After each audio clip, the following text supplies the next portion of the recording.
G'day and welcome back to my channel. Now look, it's Hercules. Yes, we have an ancient Greek god here. Well, demigod, you know. Well, actually it's Heracles, right? But that's how the Greeks speak of him, right? Ancient Greeks, Heracles. Latin, Romans, Hercules. Same thing. Same fella, just different lip sync. But it's an Airfix kit. This is not one of my old, from the 1960s, covered in dust sort of ancient kits. It's still an old moulding. This is like a 60-year-old mould, right? But it's a rare release. It's a vintage classic this time. And this is Becca's kit. And he's kindly loaned this to me so I can do a nice little review. And he said, whatever you do, don't wreck it, because he wants to use it. Sorry, Becca. It was so nice. And the dry fit kind of got carried away. And I think I've just about built it. So, would you like to see what I got up to in this video? I think I would. All right, roll the music.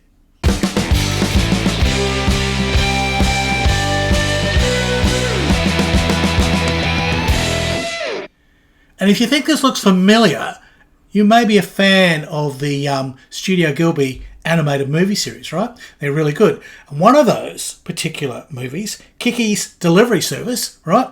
Kiki, right? Disappears in it, as do lots of mid-war, sort of between-war aircraft. And it was sort of, you know, there's lots of stuff. Porco Rosso, that sort of thing, right? If you don't know what I'm talking about. Porco Rosso movies. It wasn't the Porco Rosso movie. It was Kiki's Delivery Service, right? This was in there. These aircraft first were designed in 1930 between the wars, and the Hercules started flying in 1931. Now this is movie reel footage. That is not the Hercules. This was actually one of the African version, long-range ones. Okay, the Hercules basically just did the short run to Paris from London, and then up to maybe Berlin or whatever, you know, dropped into the Netherlands for a schmuck and a kipper. But the aircraft is absolutely gorgeous. Look at it. I mean, this is the kind of creative engineering that happened into a war. It just was, you know, incredible. And there was nothing else like this. This was a luxury aircraft to take passengers all around there, all through sort of Europe and into Africa. Now, here's a little guy waving his flag saying, look, get on with the video, Harry. Look, buggering around. All right, so that was a history. Let's have a look inside the box, as the actor said to this prostitute. No. Scrub that, edit that out, Bask. Let's have a look inside this cardboard box. As usual with these sort of Airfix kits, top opening. None of this bloody side opening rubbish.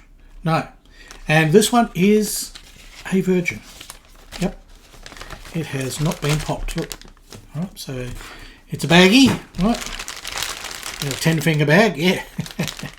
And as usual, the bag is way too big for all the parts, and this is pre-frame. Like, it's still the old moulding, so it's pre-frame. Everything is just on trees, and we'll have to do the part count of which parts have managed to suicide from the trees, because over the years parts just seem to disappear and they pop off, you know. Right, there we go. And we have instructions. We have cartograph water slide transfers. I'm not going to go into the whole decal dickle thing, right? They're cartograph stickers for the kit, and they're really good. And Airfix will give you, because this is a rebox and reissue in the classic version, they give you a nice colour guide, and it's silver, silver, silver, silver, silver. Yep, that was worth it. Well, there's a few little bits of sort of black and grey and what have you, it doesn't matter. Now, usually when they reissue these things, they make a nice little book that folds open, which is very different to how it was back in 1965 when this kit was originally tooled, right? It is that old. It is really that old. So we're looking at 60 years. We're looking at more than that. No, we're looking at 60 years, okay? So, oh, no, Airfix is stuck to the big foldy out thing. We're going to have to go widescreen to see what this is all about. That's better. Now we've got some breathing space. Yes, yes. Well, I can get 2 panels in. It's a big foldy 86 panel thing, which is kind of what we used to have back in the old days. And so that's okay. So they sort of preserved the nice ancientness of the kit. So we'll go into all this in a sec. But I think what we need to do is we need to pull those parts out of this bag so that as we go through the instructions, we can see what bits of plastic we're referring to. All right, let's get on with that. I did warn Becca that there would be cutting and there would be putting together. I did joke about gluing, but I really wasn't joking. We're going to have to glue some bits to see how this looks, because as you know, when I do a review, I like to see how the kit actually goes together. It's all very well gushing over the plastic and reading the instructions and having a massive part count and getting all excited about all that and basically getting a huge TP in your pants. No, we've got to do better than that. We do better than that. Now, clear parts, we won't pull those out. So we've got all the windows are one continuous strip, which is really handy for putting them in. But then it's a bit of a bugger for masking, but that's okay. We can deal with that. Now, we have got a sprue for one half of the fuselage. And we have a sprue for the other half. It's sort of tiny. So it is 1 to 144 scale, which is basically the same scale as my St. Louis. So if we put this beside the St. Louis, they'd actually be in scale together. Right, we'll get those trimmed in a sec. We'll see how it all sort of fits together. And we'll get on to that. Now, wings, interestingly, wings are in 2 halves, which is rather good.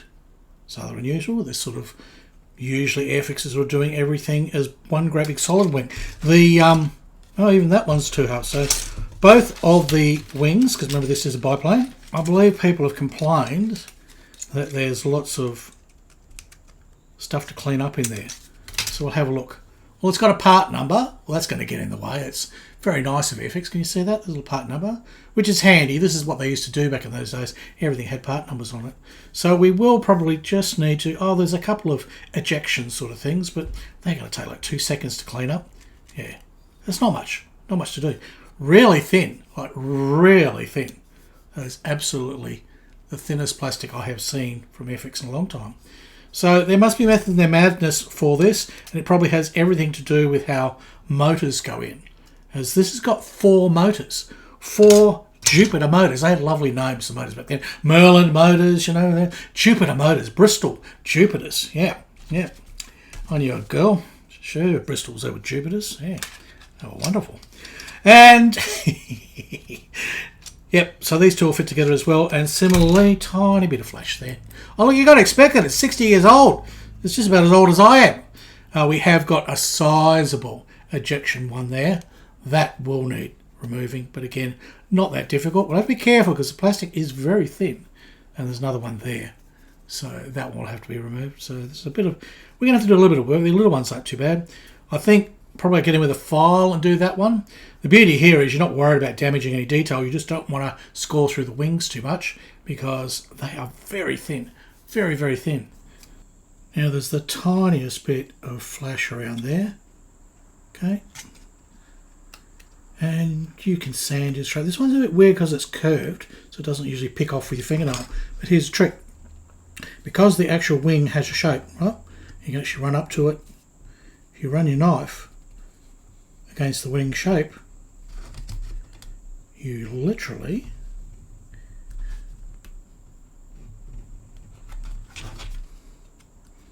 take off the flash and it's gone. And voila, you're there. And if it's a little bit blurry, don't worry, leave that because you've got always sand once you put everything together. So we won't touch that just yet. This is what you get. Everything's on a big tree. And surprisingly, oh, there's something missing. There's something missing, which is, no, got a little wishbone here. Make a wish. That's not that. So, oh, here it is. That is, it's so tiny. That is one of these. You little fella tried to escape, did you? Did you want to get out? Oh, look, don't worry. We'll look after you. Everything will be okay. Don't be frightened. Right. We've got another thing here. Although that is just a bit of injection gaflummery, right? That's just a thing to help injecting. Apparently it's quite common with this kit. They fall off these things because it's got some very, very thin struts. And they're, again, beautifully moulded. When you consider the age of this kit, the thinness of everything is quite surprising. And it's quite lovely. But then again, I have been reviewing these sort of old kits for a while now. And, you know, they are great. Tail planes, and there are 2 of them, okay? And they are, again, quite thin, quite good. And then you've got other pieces. Now, this is a jig.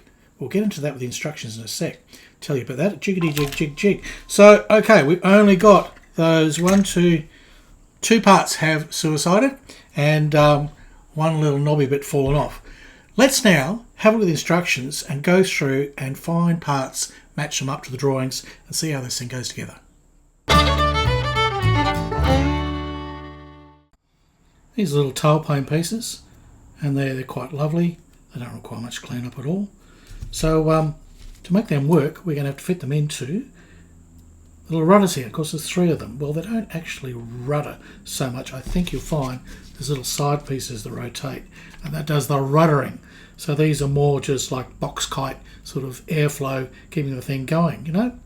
Because it was all about warpage of wings and that sort of stuff back in those days. Yeah, we don't need no stinking rudders. We'll just twist the wing, see what happens. Alright, so this is number 13. It should go on the middle. Got a long slot. So a long slot goes in there. That's going to be like that. And that's going to go over the top there. So, a bit of a loose fit.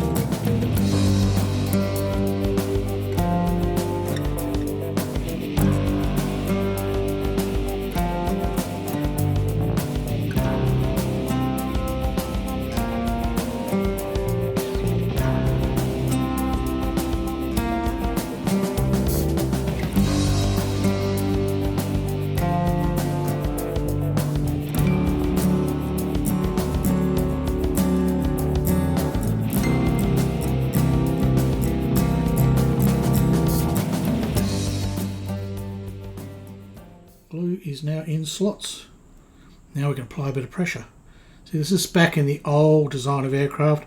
Really, they were still sort of doing things like the Wright brothers and a lot of the other guys, and of course the Italians and the French who also had aircraft out at the same time as the Wright brothers. Wright brothers just have the record, but there's a lot of guys building airplanes. Us Americans always like to think they're first and think they've won all the wars, so we just let them.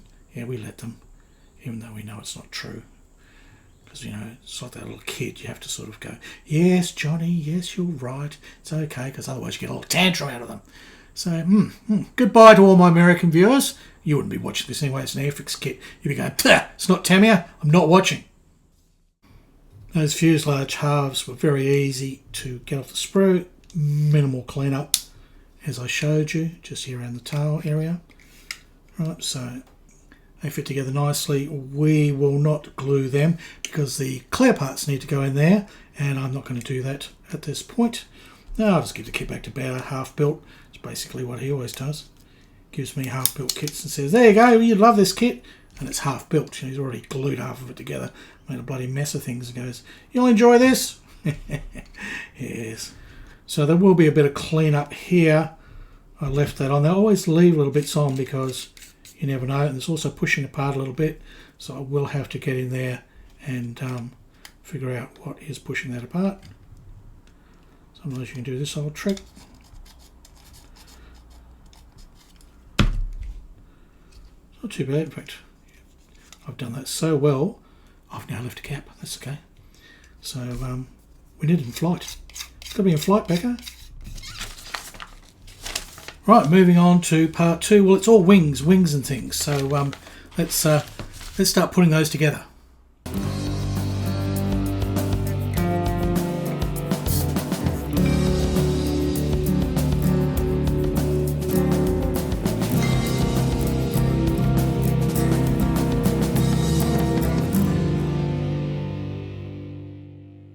Well, these turned out really nicely. Look at that. That's just rubber band either side after I cleaned them out, and an absolute featherlight touch there.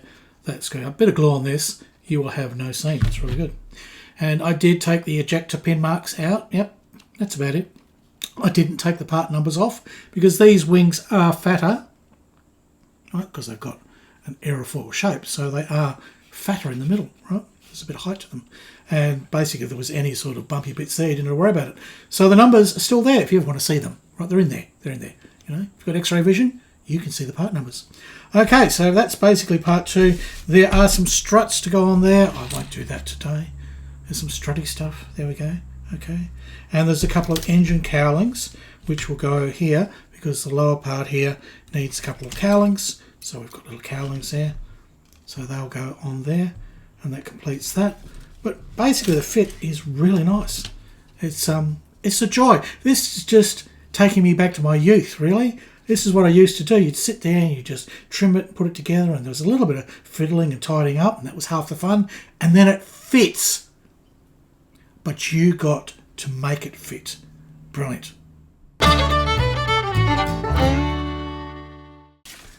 Moving on to part 3, well, it's just wings, which we have done, but they now get the little wiggly bits. Okay, so these are the very fine. I'm not going to cut them off the sprue, but you can see they are very small and they are very fine, and they are all the struts. And the beauty is they are in these sort of half W patterns, if you like, sort of nearly a W. As this, so that's the W you have when you don't have a W. So the angles are already correct, and they will just click in. Knowing Airfix, that'll all just fit, and that won't be a problem at all. We're not doing that today. More about that at the end of the video. So more W's, and then you've got your individual struts. Okay, that's where it gets a bit tricky. But knowing Airfix, if you've put the sort of not W ones in, everything should be clicking together really well. And then these single struts should get in there nicely. Oh, look, I've got a little spider there. A little money spider. Better not squash him. Yes, lotto numbers, please, money spider. Yep. Then Harry can just buy every single Airfix kit in the catalogue and sit upon a big pile of them. I wouldn't do that. Just half of them. Just half of them. All right, so there we go. Now, this is where the jig goes in, all right? So you've got these two wings, and to make sure that you keep everything together, so it's shown up here, is you put the jig in. This helps. So you've got your little jiggity jig jig. Right, I'll just break it off. It's just a formy part. So it's small part at the bottom. So you would be putting your wings in this way, and the jig, yep, the jig's even got a foil shape, so you know it goes on there. All right, you know it goes on there, and then your lower wing fits in down here. That's got to be positioned upwards, Harry. Up, down, all around. So yeah, so that way it's saying keep them apart and now start putting in all your struts. So Airfix has thought this through. And this is not a new thing. This was happening in 1965. Yes, there you go. Those that go, oh, Tamia doesn't know. Tamia did know. Tamia knew all this stuff. Now, don't glue your jig in. Little top tip, right? Jiggity jig, don't glue it in. It's obvious, isn't it?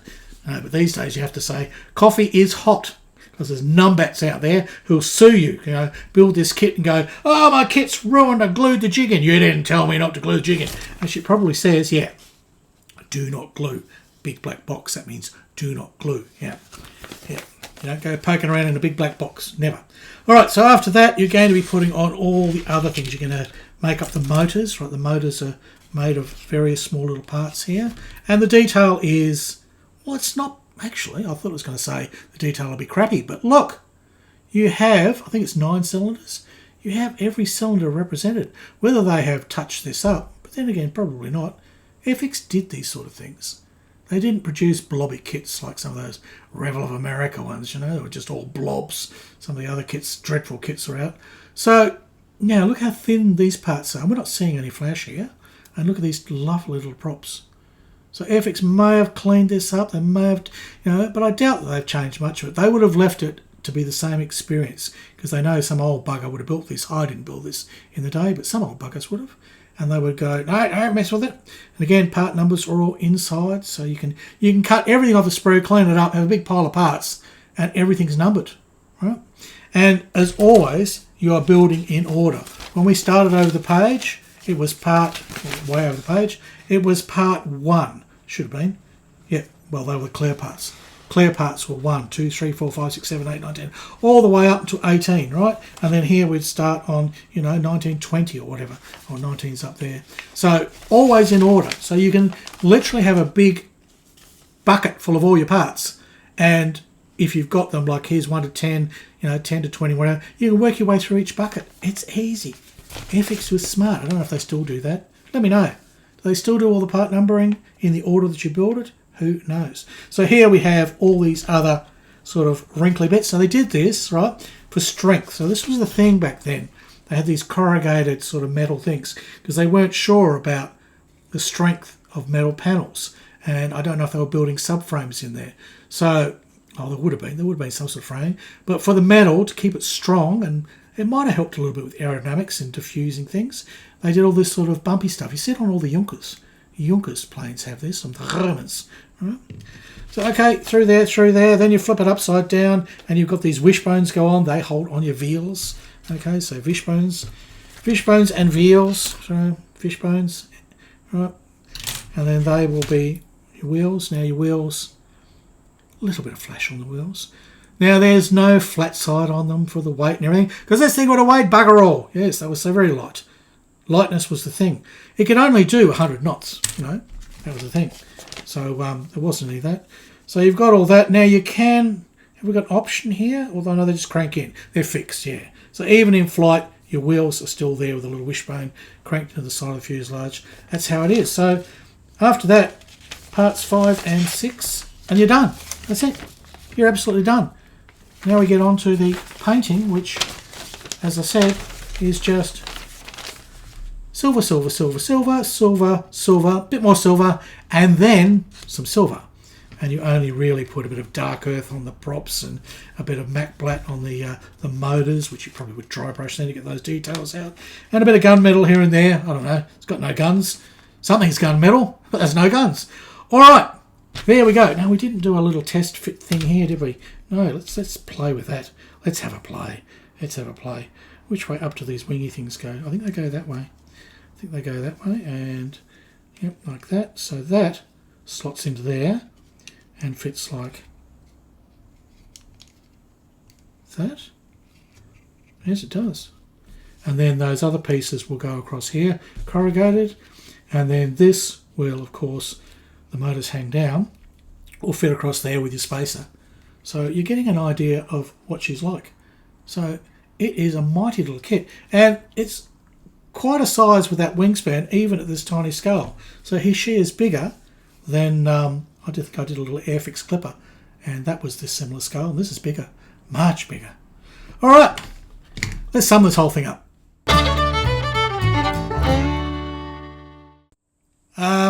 Oops. One thing led to another. I was just trying to put a couple of struts in, see if they'd dry fit, and then I went, well, you've got to put this little spacer in, and if you do that, maybe if I just take, oh look, I'll put the struts in. And you do need that spacer. It's pretty impossible to do it without. That spacer at least holds everything in. And I'm going to have to sacrifice this rubber band. But my struts are in. Yeah. Let's dry fit the rest of it together. Oops. Sorry, Becca. Well, there you have it. Dry fit with a bit of wet. Yeah, some things had to be glued. And honestly, it just goes together so well. A little tool makes all the difference. That is a lifesaver when you're trying to do all that rigging. And quite frankly, it goes together so well, but it does require a little bit of glue. So, sorry, Becca. Sorry, this kit is kind of built. In fact, I'll tell you what, I enjoyed this so much, I'd like to finish this. But I'll need a good reason to do that. So if you've enjoyed this review and dry fit and you'd like to see me finish this kit, if I get 10,000 views to this video, I'll build it. Right? So watch the video twice. Get all your friends to watch it twice. Once this video hits 10,000 views, I'm going to finish it. Because you only sort of leave the motors and the wheels and a few other little bits. How hard can it be? Yes, exactly. Well, I hope you enjoyed that. It was a lot of fun for me. It took me back to when I used to make kits as a kid. And it was an afternoon thing. You could build these little aircraft in an afternoon, as I've nearly done. It's only been like a couple of hours work, including the shooting this morning, and I've got that far. A couple more hours, didn't have the camera rolling, and I've the thing finished. And then what? Bit of silver paint, couple of decals, bingo bongo, she's done. Well, there you go. Look, if you like this, buttons. Look, my whole life is friggin' well absolutely ruled by effing buttons. You know, apparently not supposed to swear too much. It upsets YouTube and a few of my sort of younger viewers. Hello, millennials! Yeah, you didn't even watch to the end, did you? No.